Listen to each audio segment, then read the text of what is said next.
آج ہم جاتی جولیت کے بارے میں بات کر رہے ہیں۔ جب زیادہ تر لوگ جاتی جولیت کا نام سنتے ہیں تو وہ ایک جنگ کا تصور کرتے ہیں، ایک دیو نما آدمی اور ایک نوجوان چرواہے کو گلیل لیے کھڑے دیکھتے ہیں۔ لیکن جاتی جولیت کی روح صرف لڑائی کے بارے میں نہیں ہے، یہ غلبہ اور خوف کے ذریعے دباؤ ڈالنے اور غلام بنانے کے بارے میں ہے۔ بائبل جاتی جولیت کو پہلوان کہتی ہے۔ پہلا سیموئیل 17:4 میں لکھا ہے، فلسطینیوں کی لشکرگاہ سے ایک پہلوان نکلا جس کا نام جاتی جولیت تھا۔ وہ اتفاقاً نہیں آیا تھا، وہ ایک حکمت عملی کے ساتھ آیا تھا۔ اس کا ایک واضح مقصد تھا۔ پہلا سیموئیل 17:9 میں جاتی جولیت نے اعلان کیا، پھر تم ہمارے غلام ہو جاؤ گے۔ کیا آپ اس کی نیت کو دیکھتے ہیں؟ وہ صرف ایک جنگ جیتنا نہیں چاہتا تھا، وہ ان کا مستقبل کنٹرول کرنا چاہتا تھا، وہ قبضہ چاہتا تھا، وہ غلامی چاہتا تھا۔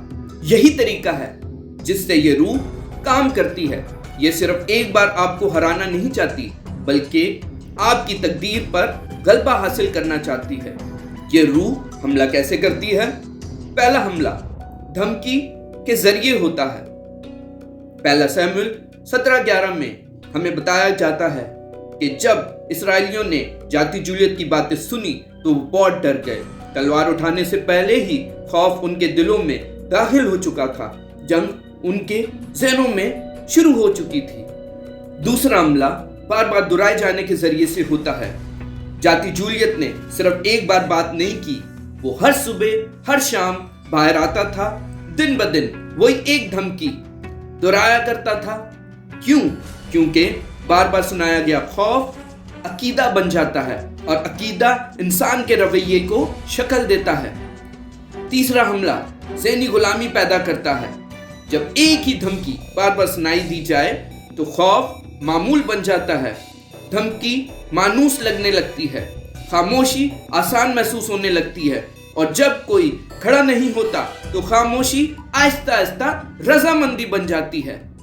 اگر آپ اس روح کا مقابلہ نہیں کرتے تو آپ کی خاموشی آپ کو ہتھیار ڈالنے پر مجبور کر دے گی۔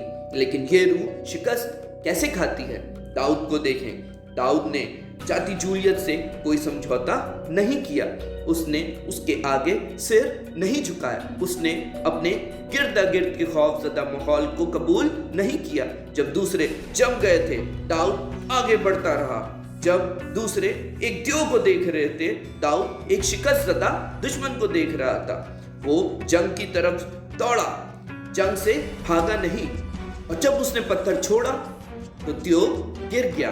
جاتی جولیت کی روح اس وقت گرتی ہے جب ایمان آگے بڑھتا ہے، یہ اس وقت گرتی ہے جب خوف کا سامنا کیا جاتا ہے، یہ اس وقت گرتی ہے جب کوئی شخص دھمکی کے ساتھ اتفاق کرنے سے انکار کر دیتا ہے۔ اور بالکل داؤد کی کہانی کی طرح جب آپ مضبوطی سے کھڑے رہتے ہیں تو خدا پر بھروسہ کرتے ہیں تو دیو کو گرنا ہی پڑتا ہے۔ خدا آپ کو برکت دے، آمین۔